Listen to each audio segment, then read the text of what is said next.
Fl-ewwel 6 xhur ta' din is-sena l-Malta Enterprise approvat 17 l-applikazzjoni ta' investiment barrani ġdid. Dawn l-applikazzjonijiet mistennija joħolqu ma' 600 impjieg ġdid fuq perjodu ta' 3 snin. Dan f'setturi li jvarjaw mill-manifattura għal farmaceutika, ICT u xogħol ta' back office.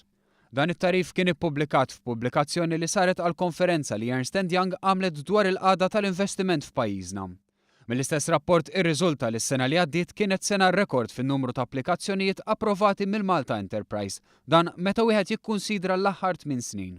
Irriżulta li b'36 proġett approvat l-2013 rat 34 applikazzjoni iktar mis-sena 2012 meta kienu approvati 2 biss. Għal kull proġett approvat fl-2013 huwa maħsub li jinħolqu 33 impjieg u hemm medja ta' €1,800,000 f'investiment għal kull applikazzjoni. B'hekk l-investiment totali mistenni laħaq il-€65 miljun u jinħolqu mal-1200 impjieg. Skont l-istess rapport jirriżulta li s-sena l-oħra kien hemm 15 l-applikazzjoni li għandhom iwasslu għal tkabbir fl-operat ta' kumpaniji li diġà jinsabu Malta.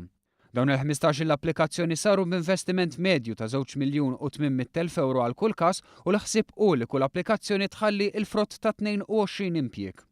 L-applikazzjonijiet li jsiru mal-Malta Enterprise ma jirriflettux is-sitwazzjoni totali fis-settur tal-investiment barrani, iżda jitfgħu dawl biss fuq dak l-investiment barrani li għadda mill-istrutturi ta' din l-entità minħabba s-servizzi u l-appoġġ li toffri. Iċ-ċifri tal-NSO juru li fil-verità l-investiment barrani dirett huwa ħafna ikbar minn hekk.